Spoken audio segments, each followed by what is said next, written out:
Bismillahirrahmanirrahim. My name is Zishan and we are going to start structure 2. This is our first lecture and in this lecture we will talk about matrix analysis of indeterminate structure.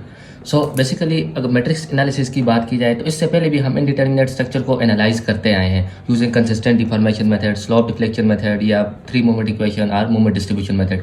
लेकिन इनमें और उनमें क्या फ़र्क है? उनमें हम directly equation को सॉल्व करते थे, यहाँ पे हम इक्वेशन से मैट्रिक्स बनाएंगे या डायरेक्ट हम मैट्रिक्स बनाएंगे और मैट्रिक्स को सॉल्व करेंगे। सो बेसिकली मैट्रिक्स एनालिसिस में हमारे पास सिर्फ और सिर्फ दो ही मेथड है। The one is flexibility method and the other one is stiffness method. So flexibility method नाम से जाहिर है कि हमारे पास ये किस पे बेस करेगा? फ्लेक्सिबिलिटी पे। फ्लेक्सिबिलिटी की अगर डेफिनेशन की बात की जाए तो displacement cause by unit force. अगर हम वर्डिंग पे गौर करें तो हमारे पास आ रहा है unit force. So it's mean कि हमारे पास इसमें कहीं ना कहीं हमें क्या करना होगा? यूनिट फोर्स को अप्लाई करना होगा। इसके अलावा दूसरा हमारे पास क्या है? Stiffness method. ये हम डिटेल में बाद में डिस्कस करेंगे, लेकिन अभी सिर्फ इतना ही कि this is displacement based method. इसमें हमारे पास बेसिकली अननोन जो होंगे वो डिस्प्लेसमेंट होगी। और with respect to flexibility methods ये हमारे पास क्या है? Force based method. सो इसमें हमारे पास जो अननोन होंगे, बेसिक अननोन, वो हमारे पास क्या होंगी? फोर्सेस होंगी या मूवमेंट होंगी या एक्शन होंगे। इसको हम ये कह सकते हैं कि एक्शन। इसमें बेसिक जो अननोन होंगे वो हमारे पास एक्शन होंगे। So flexibility methods by matrix analysis हम पढ़ रहे हैं। इसकी हमने बेसिक जो जिस पे ये बेस करता है वो हमारे पास है कंसिस्टेंट डिफॉर्मेशन मेथड। इसमें हमने स्ट्रक्चर 1 में पढ़ा था consistent deformation method, how to calculate del 1 F11, वो सब कुछ हमने कंसिस्टेंट डिफॉर्मेशन में डिस्कस किया हुआ है। वही मेथड को अगर इसमें हम क्या करते हैं? यूजिंग मैट्रिक्स अप्रोच हम उसको सॉल्व करते हैं। हम ये कह सकते हैं कि फ्लेक्सिबिलिटी मेथड हमारे पास कंसिस्टेंट डिफॉर्मेशन की एडवांस फॉर्म है। So before going to the flexibility method हम डिस्कस करते हैं कि हमारे पास ये मैट्रिक्स एनालिसिस है तो इसमें बहुत से मैट्रिक्स यूज होंगे। तो वन बाय वन हम वो वाले मैट्रिक्स डिस्कस करते हैं जो कि हमारे पास इस पूरे के पूरे प्रोसीजर में या फ्लेक्सिबिलिटी मेथड यूज़ करते वक्त यूज़ होंगे, या जो मैट्रिक्स बनेंगे वो सारे के सारे मैट्रिक्स पहले डिस्कस करते हैं। सो फर्स्ट मैट्रिक्स जो हमारे पास बनेगा that will be DRS matrix.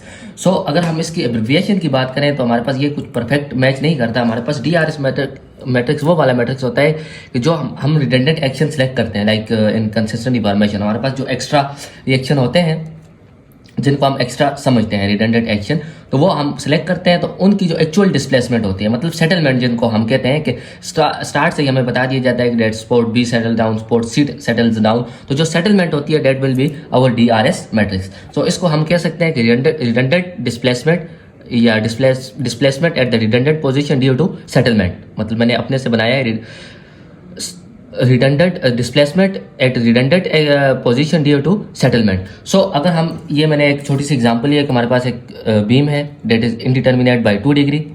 सो हम ये नहीं डिस्कस कर रहे हैं कि how that is indeterminate by 2 degree. So हमारे पास ये बेसिकली गिवन है कि B इज settle down by 1 inch, C is settle down by 0.75 inch and A rotate by 0.02 radian. अब हमारे पास ये जो है 2 डिग्री से इंडिटर्मिनेट है, तो हमारे पास जो रिडंडेंट एक्शन सेलेक्ट करेंगे वो हमारे पास 2 होंगे। लेकिन हमारे पास जो सेटलमेंट आ रही है या जो इनिशियल सेटलमेंट है वो हमारे पास तीनों के तीनों स्पॉट्स में आ रही है। सो हाउ टू डील, हम थर्ड को कैसे डील करेंगे वो भी डिस्कस करते हैं। और सबसे पहले हमारे पास इसकी डायरेक्शन को पॉजिटिव नेगेटिव को डिस्कस करते हैं। सो लेट्स एज्यूम में स्पोर्ट बी और स्पोर्ट सी को हम क्या करते हैं? अपने रिडंडेंट एक्शन लेते हैं। स्पोर्ट बी को मैं AR1 कह देता हूँ, redundant action at location 1 and redundant action at location 2। Direction मेरे बस में थी, मैंने इसको अपवर्ड चूज कर दिया, इसको भी अपवर्ड चूज कर दिया। सो अब हमारे पास DRS मैट्रिक्स का जो ऑर्डर होगा डेट विल बी 2/1, यानी इसमें जितने आपके पास कॉलम इसका हमेशा 1 ही रहेगा। इसके पास DRS मैट्रिक्स हमेशा कॉलम 1 रहेगा और रोज जो होंगे वो हमारे पास अननोन के बराबर होंगे। हमारे पास 2 अननोन है तो 2 रो आ जाएंगे। So DRS matrix will be equal to,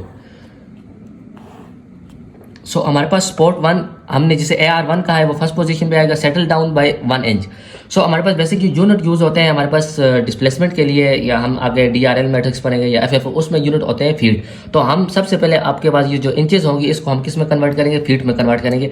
date will B 1/12 और इसका यूनिट आपके पास क्या होगा? फीट हो जाएगा। अब ये पॉजिटिव होगा या नेगेटिव होगा ये आपके पास इसकी सेटलमेंट पे और आपके AR1 की डायरेक्शन पे डिपेंड करते हैं। अब मेरे AR1 की डायरेक्शन अपवर्ड है और सेटलमेंट डाउनवर्ड है, this is going to upward and settlement downward, तो आपके पास ये क्या हो जाएगा? -1/12 फीट। सिमिलरली आपके पास C is settle down by 0.75 inch. मैंने A और C को सिलेक्ट किया था, C is settle down by 0.75 inch. तो ये आपके पास हो जाएगा 0.75 डिवाइडेड बाई 12, बट माइनस को नहीं बोलना क्योंकि हमारे केस में ये सेटल डाउन हो रहा है और हमने जो रिएक्शन की डायरेक्शन की हुई है वो हमने क्या किया हुआ है AR2 को अपवर्ड सेलेक्ट किया हुआ है। सिमिलरली आपके पास अब इधर मैंने ए के बारे में कुछ नहीं कहा कि रोटेट बाई 0.02 रेडियन, आपके पास ये स्पॉट ए इज रोटेट हो रहा है 0.02 रेडियन, लेकिन इसका DRS के साथ कोई भी ताल्लुक नहीं है। DRS का ताल्लुक हमेशा उन रिएक्शन के साथ या उनकी सेटलमेंट के साथ होता है जो हमने रिडंडेंट एक्शन चूज किया हुआ है, क्योंकि सेटलमेंट एट रिडंडेंट पोजीशन या displacement are settlement at redundant position. Similarly यही आपके पास स्पॉट था, यही सेटलमेंट है, लेकिन मैं क्या कर रहा हूं, मैं चूज करता हूं स्पॉट बी और स्पॉट सी को। मैं कहता हूं यहां पे मेरे पास this will be our AR1 and this will be our AR2। So इस केस में आपके पास क्या हो जाएगा, DRS मैट्रिक्स क्या बनेगा, इससे AR1 का है डेट और इसकी डायरेक्शन मैंने क्या अज्यूम किया, क्लॉकवाइज। ए रोटेट्स बाय 0.02 रेडियन क्लॉकवाइज, ए भी आपके पास क्या है, क्लॉकवाइज रोटेट कर रहा है और मेरी जो रिएक्शन की डायरेक्शन है वो भी आपके पास क्या है, क्लॉकवाइज। तो ये आपके पास आ जाएगा 0.02 radian and that second one is spot B settle down by 1 inch, तो डेट इज 1/12 फीट। लेकिन आपके पास ये पॉजिटिव था क्योंकि क्लॉकवाइज डायरेक्शन इसकी भी है इसकी भी है, लेकिन ये स्पॉट बी सेटल डाउन हो रहा है, डायरेक्शन मैंने अपवर्ड चूज की है इस केस में, तो ये आपके पास क्या हो जाएगा, नेगेटिव हो जाएगा। और इस केस में आपने सी को काउंट नहीं करना। अब सी भी तो आपके पास सेटल डाउन हुआ है, सी आपके पास कितना सेटल डाउन है, 0.75, लेकिन जब हमारे पास ये इसमें AR1 नहीं है या ये एज ए रिडंडेंट पोजीशन नहीं है, रिडंडेंट रिएक्शन नहीं है, तो इसका DRS के साथ कोई भी ताल्लुक नहीं होगा। सो फर्स्ट मैट्रिक्स हमारे पास DRS मैट्रिक्स हो गया जिसका ताल्लुक हमारे पास सेटलमेंट के साथ होगा, और सेटलमेंट भी उन स्पॉट की जो हमने as a redundant action choose किए हुए हैं। देन उसके बाद हमारे पास आ गया DRL matrix. The second one is DRL matrix. वही हमने बीम लेते हैं, वही सेटलमेंट लेते हैं जो कि आपके पास थे A, B and C। Sorry, this is without spot के हमारे पास ये हमारा बेसिक डिटरमिनेंट स्ट्रक्चर है जिस पे हमने एक्चुअल लोड लगाया, तो आपके पास ये क्या होगा, डिस्प्लेस होगा। ये आपके पास रिडंडेंट एक्शन के बगैर जो आपके पास एक्चुअल लोड लगाते हैं, एक्चुअल डिस्प्लेसमेंट जो स्ट्रक्चर की होगी basic determinant structure redundant action हटाने के बाद, तो सो उस वक्त आपके पास जो डिस्प्लेसमेंट होगी, फॉर एग्जाम्पल इसे मैंने del2 कहा था, इसको हमने AR2 कहा था, तो that will be equal to DRL2। Find किस तरह करते हैं वो हम बाद में बात करेंगे, लेकिन अभी जस्ट हम बात कर रहे हैं डेट विल बी DRL1। लेकिन ये तो आपके पास वो हो गया लोड्स की वजह से जो एक्चुअल डिस्प्लेसमेंट आ गई। मैं इसे प्राइम कह देता हूँ, प्राइम इस वजह से क्योंकि इस वक्त लोड के अलावा एक और एक्सटर्नल एक्शन है जो इस पर एक्ट कर रहा है, वो कौन सा है, स्पॉट ए रोटेट्स बाय 0.02 रेडियन क्लॉकवाइज। अब ये वाला जो था हमने इसको फॉलो कर रहे हैं कि हमने AR1 इसे चूज किया, AR2 इसे चूज किया, तो ये वाला यहाँ पे अकाउंट नहीं हुआ, तो फिर ये कहाँ पे अकाउंट होगा, ये वाला आपके पास यहाँ पे अकाउंट होगा। That will be equal to DRL1 double prime and DRL2। So आपके पास DRL मैट्रिक्स में एक्चुअल डिस्प्लेसमेंट आ जाएगी जब हम एक्चुअल लोड अप्लाई करेंगे, और देन आपके पास DRL में वो वाली डिस्प्लेसमेंट भी आ जाएंगी जो कि आपके पास सेटलमेंट से आएंगी, लेकिन सेटलमेंट उन स्पॉट्स की जो कि आपने रिडंडेंट एक्शन में चूज नहीं किए। फॉर एग्जांपल ये 3 डिग्री इंडिटरमिनेट होता और यहाँ पे आपके पास एक एक्स्ट्रा कोई स्पॉट होता और वो भी सेटल डाउन होता, तो फिर आपके पास यहाँ पे एक और बनता और DRL ट्रिपल प्राइम का एक रिएक्शन आ जाता। सो एक्चुअल जो DRL होगा वो किसके बराबर होगा, DRL will be equal to DRL prime plus DRL double prime, यानी कि DR मैट्रिक्स का आर्डर भी आपके पास वही रहेगा जो DRS मैट्रिक्स का आर्डर होगा 1/2। आपके पास ये दोनों आपको ऐड करना होगा, ये और ये, वही आपने क्लॉकवाइज एंटी क्लॉकवाइज इस केस में आपने देखना है कि अगर ये डाउनवर्ड लग रहा है तो नेगेटिव, अपवर्ड लग रहा है तो पॉजिटिव। एक्चुअल हम यूनिट लोड मेथड फॉलो करेंगे तो उससे इसकी डायरेक्शन के बारे में सोचने की आपको जरूरत नहीं है, ये आपके पास ऑटोमेटिकली अगर पॉजिटिव आया तो हम पॉजिटिव लिखेंगे, नेगेटिव आया तो नेगेटिव लिखेंगे, और इस केस में ये नेगेटिव आएगा ऑटोमेटिकली, हम देखेंगे भी, तो ये हम नेगेटिव लिखेंगे। और इस केस में आपको ये देखना होगा कि अगर ये काउंटर क्लॉकवाइज होता तो फिर आप इसको पॉजिटिव लेते, अगर ये मतलब काउंटर क्लॉकवाइज होता तो इस तरह रोटेट होता तो फिर आपके पास ये वाला जो DRL1 होता है ये आपके पास पॉजिटिव होता है, ये वाला आपके पास क्या है, नेगेटिव। सो अब तक 2 मैट्रिक्स हो गए, DRS matrix due to settlement, DRL matrix due to actual load और the settlement of spot that are not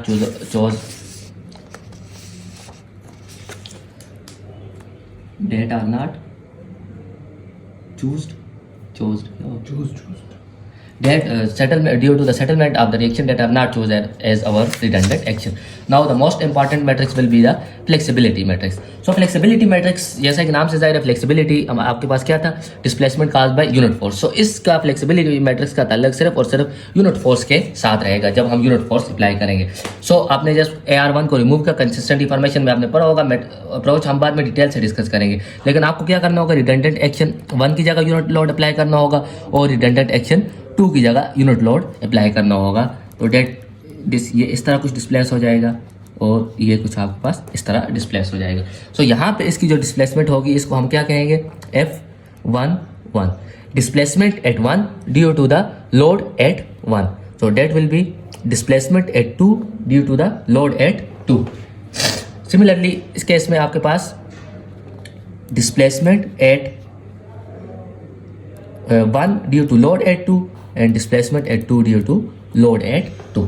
so ये हमने किस तरह फाइंड करना है, ये हम यूनिट लोड मेथड से फाइंड करेंगे. इसके बारे में हम जस्ट इसके बाद उसी के बारे में बात करते हैं. लेकिन फ्लेक्सिबिलिटी मैट्रिक्स का आर्डर क्या रहेगा, that will be equal to F11 F12 F21 and F22 and F12 will always be equal to F21 due to the Maxwell reciprocal theorem. या ये हम अपने यूनिट लोड मेथड में प्रूव भी करेंगे कि ये किस तरह एक दूसरे के बराबर होते हैं.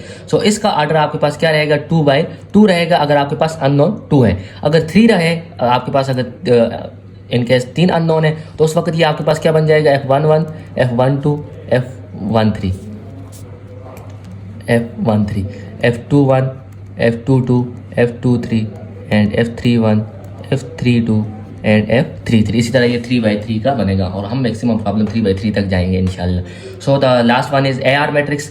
ये हम किस तरह फाइंड करते हैं, हम यूनिट लोड से डिस्कस करने वाले हैं. The last one is AR matrix. So AR matrix का ऑर्डर DRS मैट्रिक्स के साथ और DRL मैट्रिक्स के साथ सेम रहेगा and that will be equal to our redundant action AR1 and AR2 in column AR1 and AR2. So इसका order भी आपके पास क्या रहेगा, 2/1 अगर 2 अननोन है.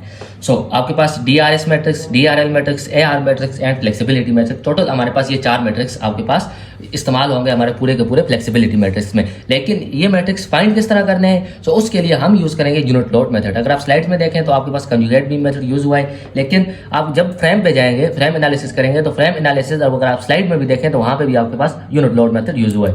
और इससे पहले स्ट्रक्चर 1 में भी जब हमने कंसिस्टेंट डिफॉर्मेशन मेथड कराया था तो हमने यूनिट लोड मेथड को फॉलो किया था, क्योंकि ये आपके पास ईजी होता है with respect to any other method. हमारे पास जो हमने अभी तक DRS मैट्रिक्स को फाइंड कर दिया था वो एक्चुअली हमारे पास आ गया था 1/12 वो या जो भी था हमारी एग्जांपल के अकॉर्डिंग.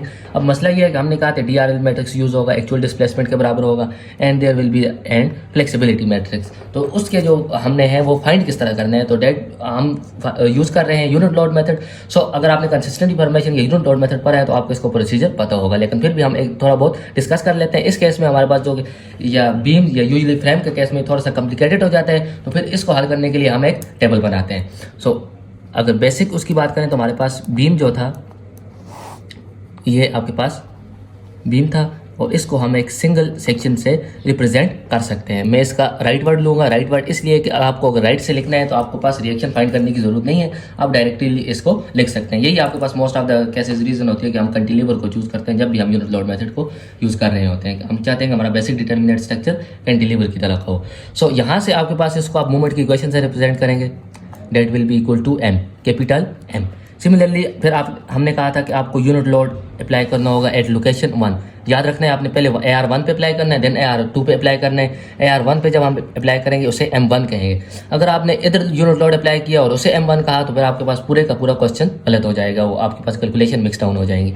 सो यहाँ पे इस केस में आपके पास इसको 2 सेक्शन से रिप्रेजेंट करने की ज़रूरत है. सिमिलरली ये वाला आपके पास यहाँ पे यूनिट लोड लगेगा तो यहाँ पे आपके पास इसको एक सेक्शन से रिप्रेजेंट कर सकते हैं. लेकिन हमारे पास जब भी हम यूनिट लोड मेथड बनाते हैं तो हम कहते हैं कि जो आपके पास यूनिट लोड में सेक्शन है और जो आपके पास एक्चुअल स्ट्रक्चर है, बेसिक डिटर्मिनेंट स्ट्रक्चर, उसमें जितने सेक्शन है उतने यूनिट लोड वाले में होने चाहिए और यूनिट लोड 2 वाले में होने चाहिए. सो इस केस में हमें आपको यहाँ पर भी कितने सेक्शन लेने होंगे, 2 सेक्शन लेने होंगे. फॉर एग्जाम्पल अगर टोटल लेंथ इसकी L है तो that will B L/2 L/2.